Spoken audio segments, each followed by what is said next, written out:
Welcome to the MCAT Basics Podcast, brought to you by the physicians at Med School Coach. Each week, Sam Smith breaks down high-yield MCAT topics so you can score as high as possible on test day.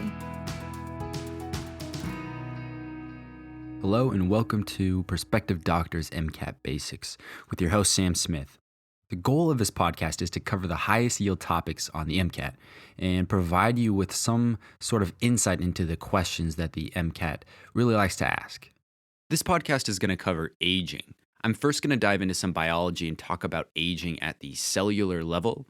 And in this part, I'm going to cover cell senescence as well as telomeres. Then I'm going to talk about aging in the brain. Then after that, I'll look at aging through the lens of psychology and sociology. At this point, I'll be talking about aging in the life course, the social significance of aging, and finally, the demographic structure of society in terms of aging. As you can guess from that intro, this is going to be a twofer. You're going to get two sections here, the bio-biochem section as well as the psych-soc section. So with that said, I hope you find this podcast helpful in your studies, and good luck as you prepare for the MCAT.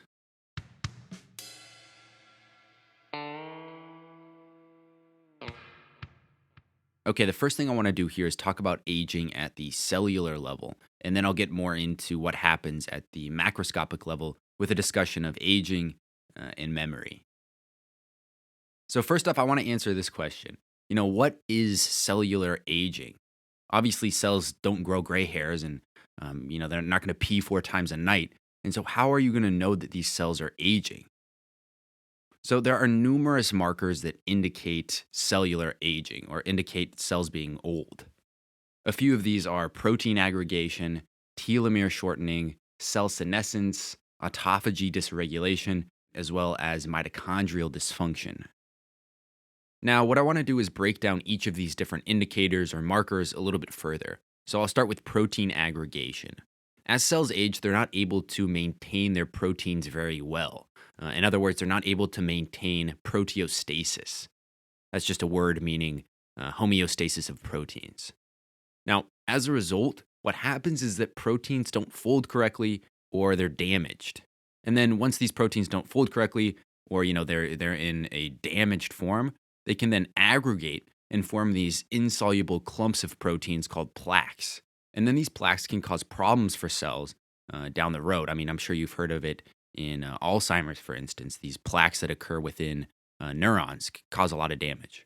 So that's one sign of cellular aging. Again, that's protein aggregation. The next marker is telomere shortening. I'm going to talk more about that in a second, just because it's pretty important.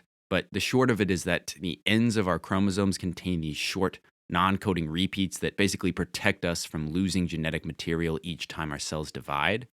And so the more our cells divide, the shorter the telomeres in those cells get. Again, more on that in a second. The next is cell senescence.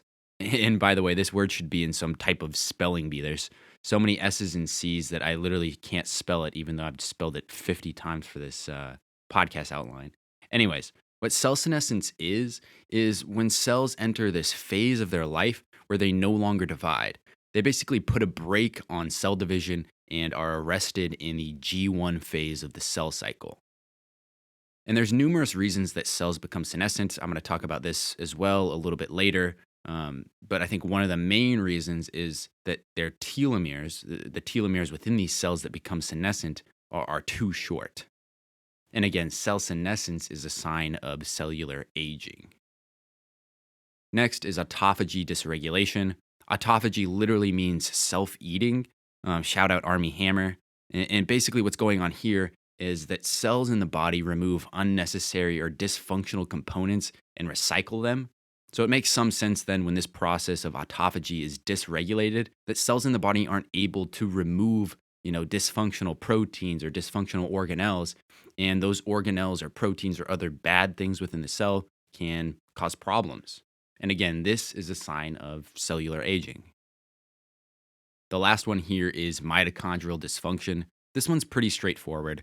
Obviously, when the mitochondria doesn't work as well as it should, the cell's not able to generate, or I guess regenerate, as much ATP as it needs, and the cell, doesn't do as well as it could, or doesn't doesn't have as much energy, I guess, as it needs.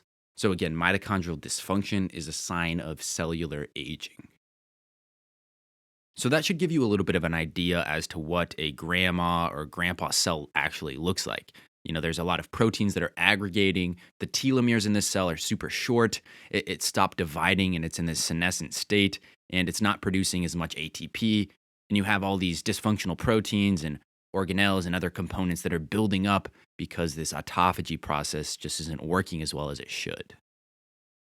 Next, I want to take a deeper dive into cell senescence and telomeres. And the reason I'm picking these two out is because these really are the most important of all of these different markers of aging to know and have a good understanding about for the MCAT.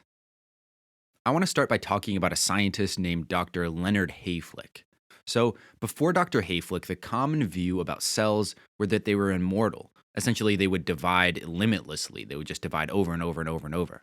But what Dr. Hayflick noticed is that some of the cells in cultures that he was growing were slowing down in terms of cell division. And he and other scientists kind of chalked this up to contamination. He thought, maybe he put in a little bit of virus or maybe some bacteria that were contaminating the cells and causing them to slow down in division and die. However, he was a little curious about this, and so he wanted to explore it a little bit more. And so what he did is he did this experiment where he made sure everything was just perfectly sparkling clean and sanitized. And then he cultured cells and counted how many times they divided. And I'm not sure how he did this. Did he just sit there with a microscope and just watch them divide over and over? Oh, there's another one. If so, that sounds painstaking and very time consuming. But what he discovered is that cells divide a certain number of times. And this number of times was between 50 and 70 cell divisions. And that's what we now know as the Hayflick limit, or I guess what's called the Hayflick limit. And that's the number of times a single cell can divide before it stops dividing. Now, it's not important to know the number here, like the 50 to 70 cell divisions that a cell can undergo. What is important is to know the why and the what. Why do cells only divide a certain number of times, and what happens to them when they're done dividing? Now, to answer the why, I'll talk about telomeres, and then to answer the what happens to them afterwards, I'll talk about senescence. And I've kind of given you a little bit of an intro into them, but I'll take a deeper dive. Before I talk about telomeres, let me take a step back for a second. So every time our cells divide, they undergo mitosis. If, of course, they're somatic cells. If they are gametes, they undergo meiosis. But in mitosis, DNA is replicated, then these cells split into two. And during this DNA replication process, bits of genetic material at the ends of our chromosomes are lost. And more specifically, DNA is lost on the lagging strand. And essentially, the reason that this is the case is because a primer has to be placed near the end of the strand, and then after replication, this primer doesn't get filled in. And so you lose a little bit of information at the ends of these linear chromosomes each time our cells divide. Now, this is bad, really, for our genetic material. And it would be even worse if it weren't for these non-coding sequences that exist at the ends of our chromosomes. And again, these non-coding sequences are called telomeres. And these telomeres are repeats of TTAGGG. And there's about 100 to 1,000 of these at the ends of each of our chromosomes. Now, with that said, these telomeres are going to shorten with each cell division. And so really what you can do is you can take the length of a cell's telomere and you can correlate that with the number of cell divisions that cell has undergone. And thus you can actually come up with a cellular age using chromosome length. Now, once telomere length gets below a critical point, cell division is going to stop. And this is exactly what Dr. Hayflick noticed. So this is all to say that the Hayflick limit, the idea that cells only divide a finite number of times, is due to the shortening of telomeres. Again, once they get too short past some critical point, the cell stops dividing. However, lucky for us, telomere length doesn't only decrease. There's an enzyme called telomerase, which can actually help rebuild our telomeres. And telomerase is just this little enzyme that contains an RNA primer that is able to bind to and extend the telomeres. You can kind of think about it as like a DNA polymerase that's able to extend the ends of our chromosomes. Now, with all this said, the state of a cell, once it reaches the point where it can no longer divide, once its telomeres get below a certain threshold, is called senescence. And that's what I want to talk about next. Senescence is defined by Colliato and Associates in a 2007 paper as, quote, a condition in which a cell no longer has the ability to proliferate. Senescent cells are irreversibly arrested in the G1 phase of the cell cycle and do not respond to various external stimuli, but remain metabolically active, end quote.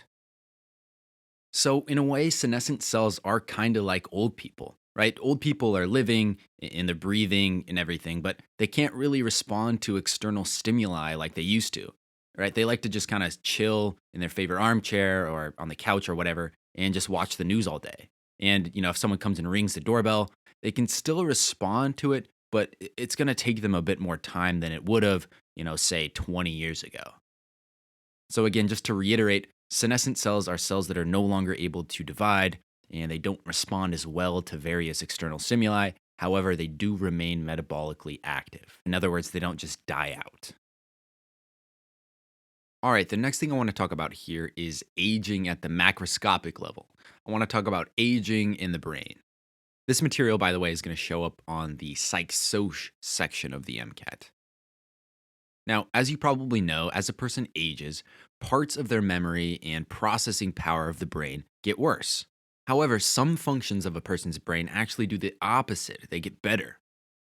So it's important to understand for the MCAT what types of memory and brain functions decrease, increase, and remain the same as a person ages. So I'll kind of break these things down into those three categories. Those functions that remain stable, those that improve, and those that decrease. So first, let me give you kind of an overview of things that decrease, remain stable, and improve, and then I'll dive a little bit deeper and explain what these different types of memory or these different types of brain function are. So procedural memory and recognition memory both remain stable as a person ages. Crystallized intelligence, semantic memory, and emotional intelligence all improve as a person ages. And finally, episodic memory, recall, processing speed, and divided attention all decrease as a person ages. All right, so procedural memory and recognition memory both remain stable as we age. Procedural memory is the memory that is involved in remembering how to do specific procedures, things like riding a bike, driving a car, performing lobotomies, whatever procedure you're doing. Next, recognition memory is the ability to recognize places, faces, and objects that we've encountered. This, of course, doesn't mean we're actually able to recall what that face is, or I guess the name of the person with that face, or, the name of the place that we pass. We're just able to say, oh, interesting, I've seen that person's face before, or, ooh, I recognize that building right there. So again, that's a recognition memory, and it stays stable as we age. Now, with that said, there are three different types of intelligences and types of memory that improve as we age. Crystallized intelligence is the accumulation of knowledge acquired throughout life. It makes sense that that would improve, right? Because you continue to learn new facts and knowledge throughout your lifetime. So as you age, you're basically able to continue to add to your base of knowledge that continues to grow. Semantic memory is another thing that improves as we age. Semantic memory is the ability to recall concepts and general facts that are not related to specific experiences.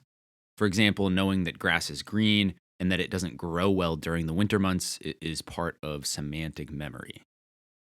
Emotional intelligence is the last thing that improves as we age, and that's the understanding of social situations and our aptitude in those situations. Next, there are four intelligences and memories that decrease as we age. The first is episodic memory. According to the American Psychology Association, APA, episodic memory, quote, captures the what, where, and when of our daily lives, end quote.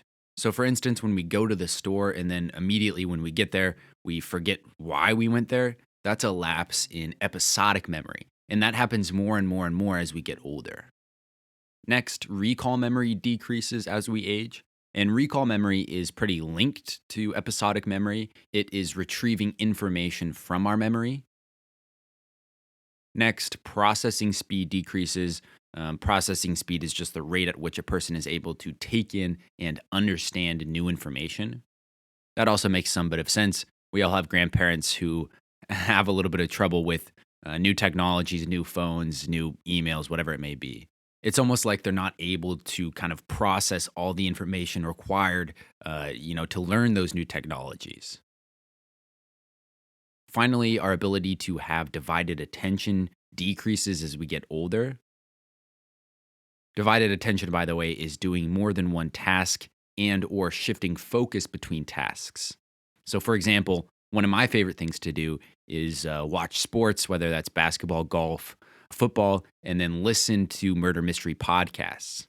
So I assume that as I get older, hopefully much older, it's going to be hard for me to do that task where I'm able to take in what I'm listening to and follow the story of a murder mystery podcast, as well as, watch and be able to comprehend what's going on in a sports game.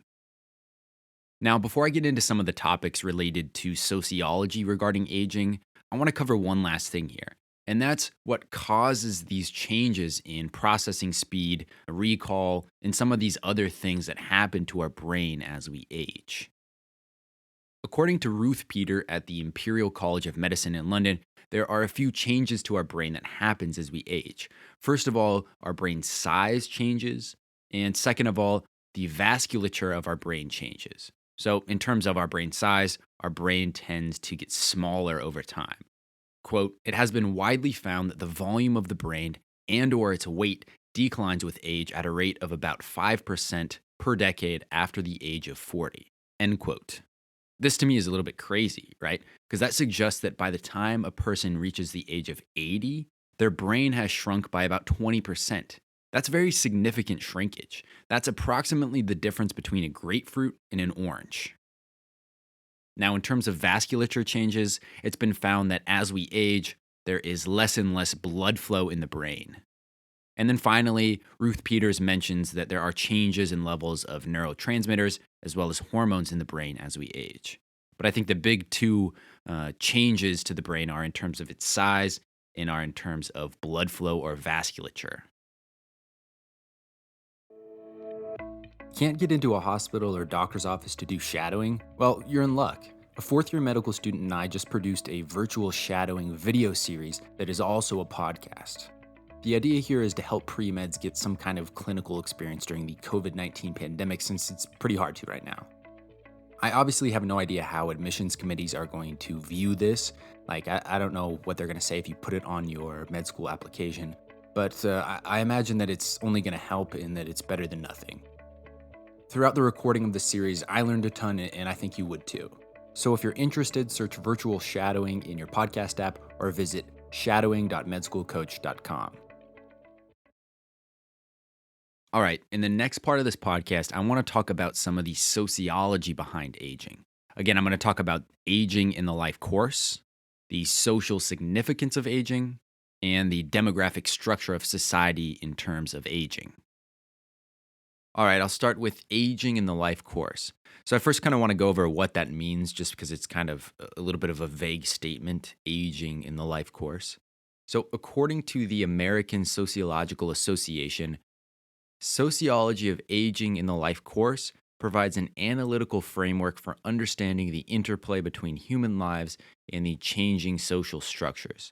It considers aging to begin at conception and conceptualizes human development as a process of change involving both gains and losses across a person's life.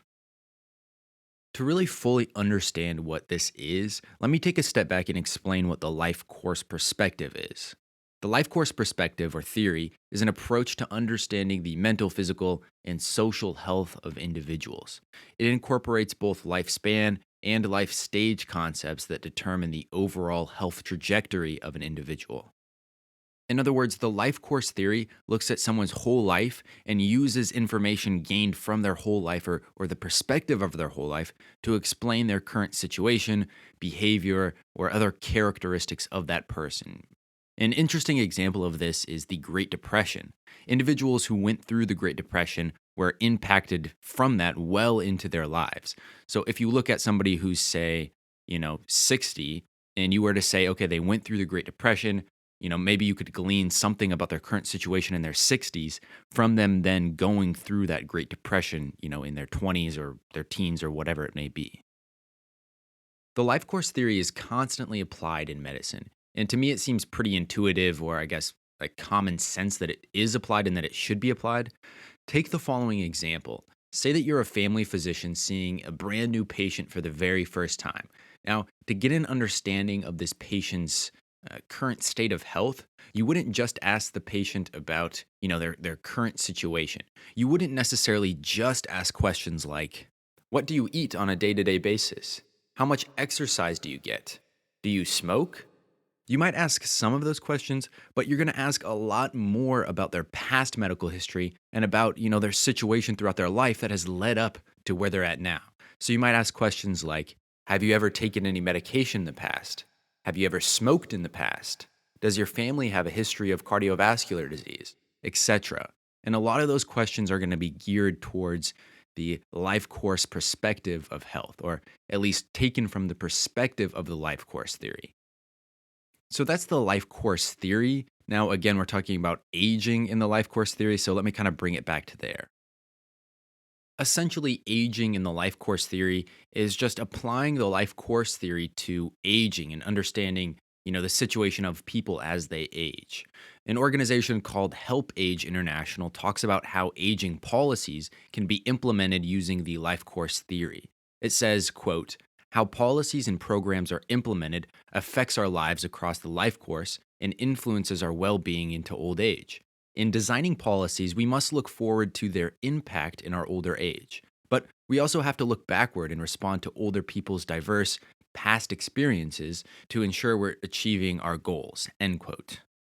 And the goal that they're speaking of is the goal to, quote, leave no one behind, end quote.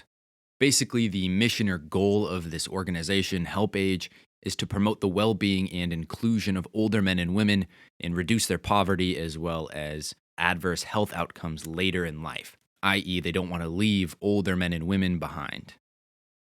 Now, with that said, the World Health Organization, WHO, goes even further. It says that, quote, societies that adapt to this changing demographic, i.e., an aging population, and invest in healthy aging can reap a sizable longevity dividend and will have a competitive advantage over those who don't. This will require a transformation of health systems away from disease-centered curative models and towards provision of older person-centered and integrated healthcare. It will require the development, sometimes from nothing, of comprehensive systems of long-term care, and it will require a coordinated response from many other sectors and multiple levels of government. End quote. In other words, the World Health Organization and Help Age say that having a life course perspective of aging is extremely beneficial and even necessary to a healthy healthcare system or the healthy functioning of a healthcare system, especially moving forward. And it says that we can focus on things like preventative medicine, understanding what happens to people as they age, and creating systems with aging in mind to kind of meet those goals going forward. So I'll summarize this all and try to kind of put it all together for you. Aging in the life course is a sociological concept that looks at the intersection of aging from birth and events that happen throughout a person's life to explain the mental, physical, and social health of individuals. And I know that's a little bit convoluted and complex, at least to me, and maybe that's just because I'm kind of adverse to psychology and sociology in general. I know it's super important, but it's just not my favorite subject. But anyways, I hope that kind of helped in your understanding of what aging in the life course is.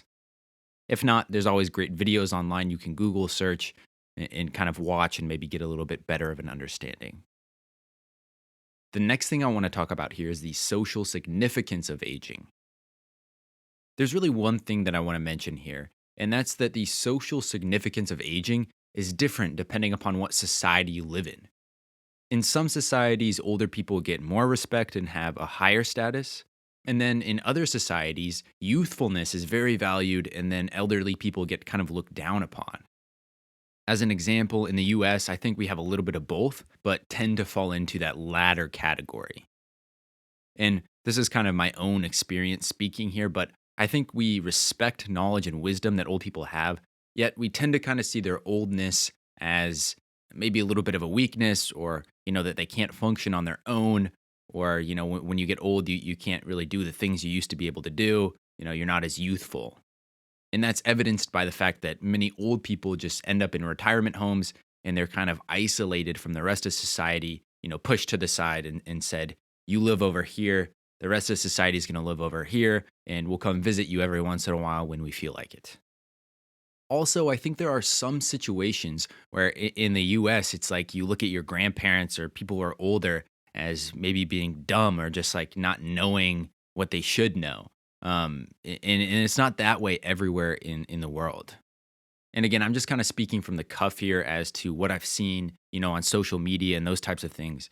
I don't know if the majority of people really believe that, older people tend to be dumber or, narrow-minded, things like that. I'm just going from my own observations. Now, with that said, in cultures where multi-generational housing is the norm, and it's expected that the younger take care of the older, and, at the same time they learn from the older, and the wisdom is passed down for people who are older to younger through that fashion.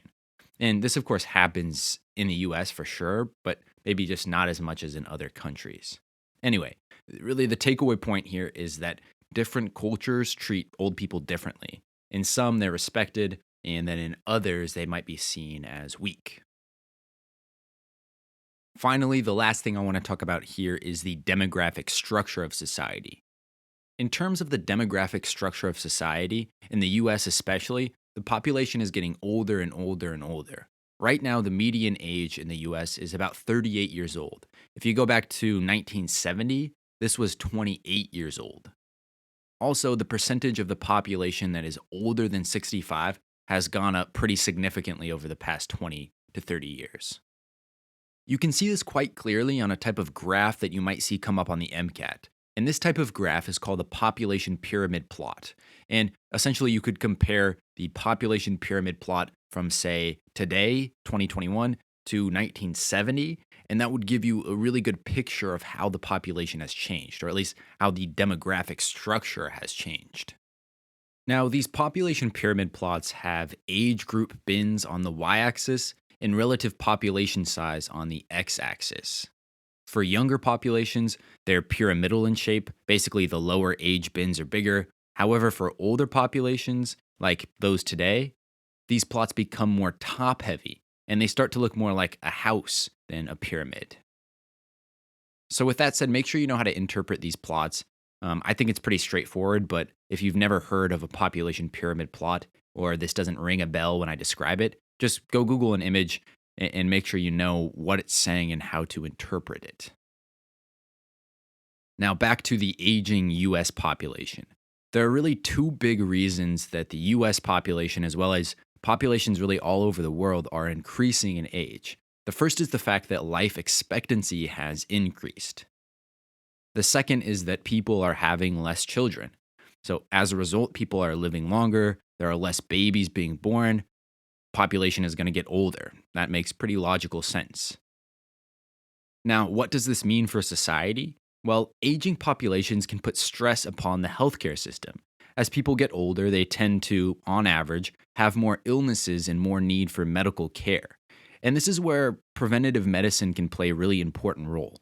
If we're able to prevent illnesses before they occur in older populations, it's going to be less burden on the healthcare system. I kind of talked a little bit about that earlier when I was talking about aging and the life course. But again, the short of it is that an aging population puts pressure on the healthcare system, and we need to, in turn, respond by creating systems that better care for aging populations, focusing on preventative medicine, etc. At Med School Coach, we know that getting into medical school is hard. In fact, 60% of pre-meds who apply to a medical school don't even get accepted. And if you want to get accepted into a top medical school, it's even harder. That's why more students than ever are turning to MCAT tutoring by Med School Coach. Our tutors are all 99th percentile scorers, have been through rigorous training, and can help raise your MCAT score by 12 points or more. You need every competitive advantage you can get to get into med school, so why not get one-on-one tutoring from Med School Coach? Our expert team will create a custom program just for you and help you master MCAT content where you need the help most. You'll raise your MCAT score. We guarantee it. Visit us online at medschoolcoach.com and use offer code PODCAST10 to save 10% up to $400 on a Med School Coach MCAT tutoring package. You can achieve your medical school dreams, and Med School Coach can help. All right, that is it for the Aging podcast. I hope you found it useful in your studies. As always, if you like what we do, leave us a review on iTunes. It helps us in the rankings. Tell your buddies who are studying for the MCAT about it. Tell your pre-med friends, whatever it may be, that there is this free resource out there for you to study with.